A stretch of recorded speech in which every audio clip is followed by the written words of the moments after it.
Different but no less అనే పుస్తకాన్ని ఎవరు రాశారు? అనుపమ్ ఖేర్. ప్రముఖ నటుడు అయినటువంటి అనుపమ్ ఖేర్ జూన్ 2న తన 4వ పుస్తకమైనటువంటి డిఫరెంట్ బట్ నో లెస్ను ప్రకటించారు. ఇది అతని జీవితం నుండి ప్రేరణ పొందినటువంటి లోతైన వ్యక్తిగత మరియు ఆశాజనకమైన కథనాన్ని అందిస్తుంది. మానసిక ఆరోగ్య సవాళ్ళు మరియు పనితీరు ఒత్తిడి ఉన్న నేటి యుగంలో ఇది చాలా ముఖ్యమైన పుస్తకం. లాంకున్ అనేది అస్సాంలో ఏ తెగ వారు ప్రధానంగా జరుపుకునేటటువంటి పంట పండుగ తివా.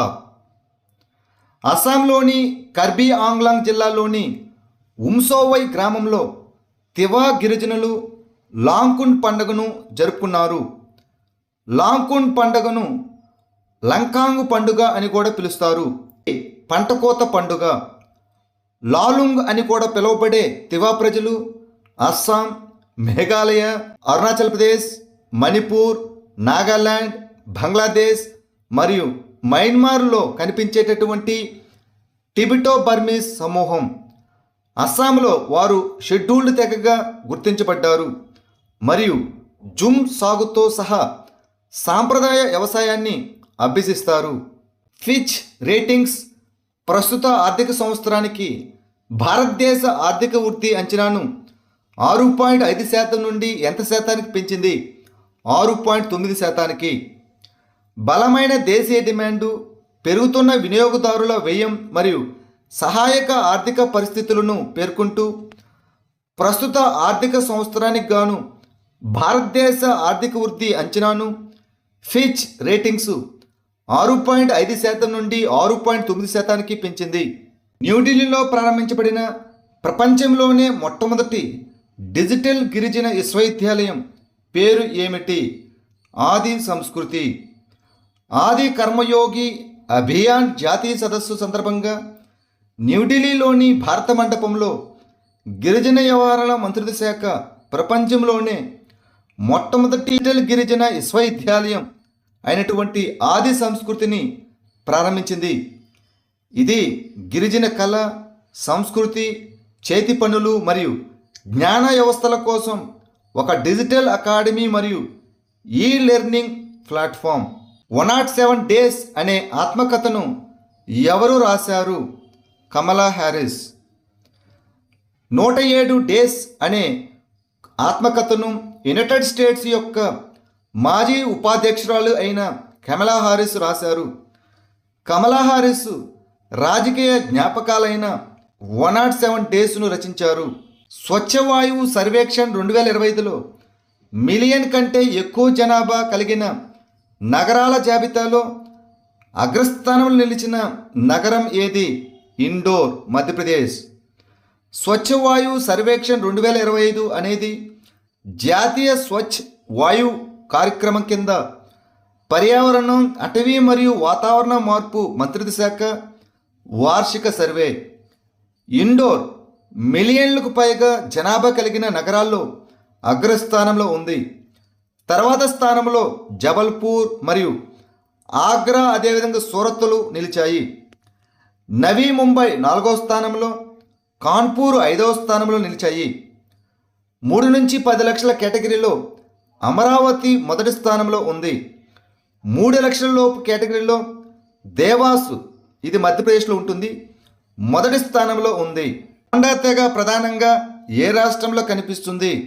ఒడిస్సా.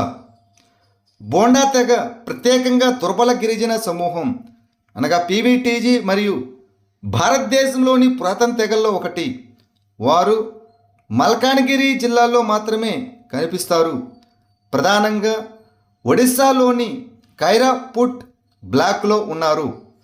వారిని బోండా, బోండాలు, బోండా పరాజ మరియు బోండా అని కూడా పిలుస్తారు. వారి భాష రెమో. ఇది ఆస్ట్రో ఆసియాటిక్ కుటుంబంలో భాగం. సెప్టెంబర్ 17 నుండి అక్టోబర్ 2 వరకు జరుగుతున్న స్వచ్ఛతా హీ సేవ 2025 ప్రచారం యొక్క థీమ్ ఏమిటి? స్వచ్ఛోత్సవ్. స్వచ్ఛతా హీ సేవ 2025 కోసం సన్నాహక సమావేశాన్ని గృహ నిర్మాణం మరియు పట్టణ వ్యవహారాల మంత్రిత్వ శాఖ మరియు జల శక్తి మంత్రిత్వ శాఖలోని తాగునీరు మరియు పారిశుద్ధ్య విభాగం సంయుక్తంగా నిర్వహించాయి. స్వచ్ఛతా హీ సేవ 2025 ప్రచారం సెప్టెంబర్ 17 నుండి అక్టోబర్ 2 వరకు పండుగ సీజన్కు అనుగుణంగా స్వచ్ఛోత్సవ్ అనే థీమ్తో జరుగుతుంది. పేషెంట్ అటెండెంట్లకు విశ్రాంతి సౌకర్యాలు కల్పించడానికి విశ్రామ్ గృహ్ పైలట్ ప్రాజెక్టును ప్రారంభించిన రాష్ట్రం లేదా కేంద్రపాలిత ప్రాంతం ఏది? ఢిల్లీ. ఢిల్లీ ప్రభుత్వం విశ్రామ్ గృహ్ పైలట్ ప్రాజెక్టును ప్రారంభించింది. ఇది రోగి సహాయకులకు విశ్రాంతి సౌకర్యాలను కల్పించడానికి ఉద్దేశించబడింది. రోగుల కోసం వేచి ఉన్న కుటుంబాలకు, ముఖ్యంగా దూర ప్రాంతాలకు ప్రయాణించే వారికి ఇది ప్రత్యేక స్థలాన్ని అందిస్తుంది. అంతర్జాతీయ అంతరిక్ష సమావేశం 2025 యొక్క థీమ్ ఏమిటి? ప్రపంచ పురోగతికి స్థలాన్ని ఉపయోగించడం, ఆవిష్కరణ, విధానం మరియు వృద్ధి. భారతదేశం యొక్క పరివర్తనాత్మక అంతరిక్ష లక్ష్యాలను హైలైట్ చేస్తూ బెంగళూరులో కేంద్ర మంత్రి డాక్టర్ జితేంద్ర సింగ్ అంతర్జాతీయ అంతరిక్ష సమావేశం 2025ను ప్రారంభించారు. భారతదేశం 2035 నాటికి భారతీయ అంతరిక్ష కేంద్రాన్ని స్థాపించాలని మరియు 2040 నాటికి చంద్రునిపైకి భారతీయ వ్యోమగామిని పంపాలని లక్ష్యంగా పెట్టుకుంది. ప్రపంచ పురోగతి కోసం స్థలాన్ని ఉపయోగించడం, ఆవిష్కరణ, విధానం మరియు వృద్ధి అనేది దీని యొక్క థీమ్. ఇస్కాండర్-K క్రూయిజ్ క్షిపణిని ఏ దేశం అభివృద్ధి చేసింది? రష్యా. రష్యా ఇటీవల ఉక్రెయిన్ క్యాబినెట్ భవనాన్ని ఇస్కాండర్-K క్షిపణితో ఢీకొట్టింది.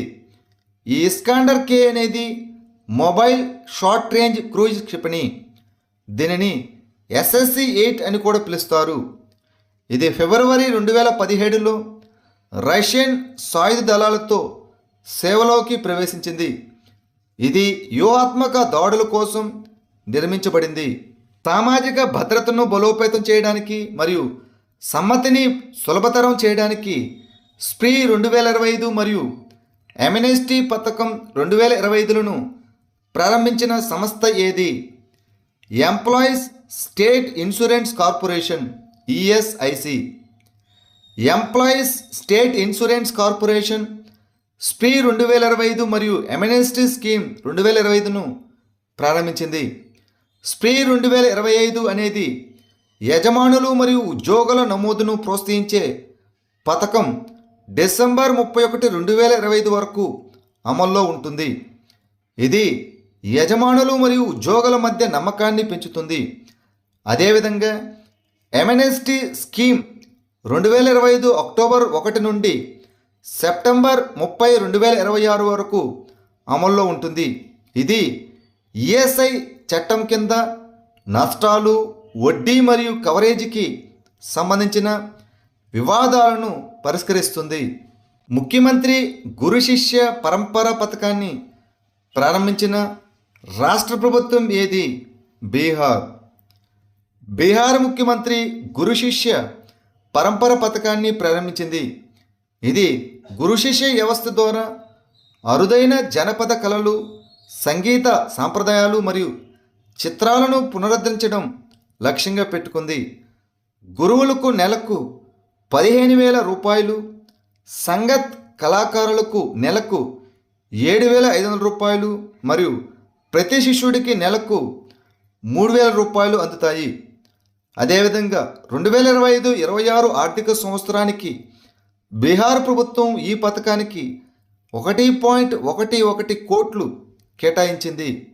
INS కాద్మత్ ఇటీవల ఏ దేశ 50వ స్వాతంత్ర దినోత్సవ వేడుకల్లో పాల్గొంది? Papua New Guinea. ఇటీవల పాపువా న్యూగినియా 50వ స్వాతంత్ర దినోత్సవ వేడుకల సందర్భంగా పోర్ట్ మోర్సిబ్లో జరిగిన గ్రాండ్ మిలిటరీ టాటూలో భారత నేవీ బ్యాండ్ పాల్గొంది. పపువా న్యూగినియా నైరుతి పసిఫిక్ మహాసముద్రంలోని ఓషియానులోని ఒక ద్వీప దేశం. ఆస్ట్రేలియా దక్షిణాన మరియు ఆగ్నేయంలో సాల్మన్ దీవులు ఉంటాయి. హిమాలయ గోధుమ ఎలుగుబంటి ప్రధానంగా భారతదేశంలోని ఏ రాష్ట్రాల్లో కనిపిస్తుంది? జమ్మూ అండ్ కాశ్మీర్, హిమాచల్ ప్రదేశ్ మరియు ఉత్తరాఖండ్. హిమాలయ గోధుమ ఎలుగుబంటిని హిమాలయన్ ఎర్ర ఎలుగుబంటి, ఇసాబెలైన్ ఎలుగుబంటి లేదా జూ తేహ్ అని కూడా పిలుస్తారు. భారతదేశంలో ఇది జమ్మూ అండ్ కాశ్మీర్, హిమాచల్ ప్రదేశ్ మరియు ఉత్తరాఖండ్లోని ఆల్పైన్ మరియు సబ్ ఆల్పైన్లో కనిపిస్తుంది.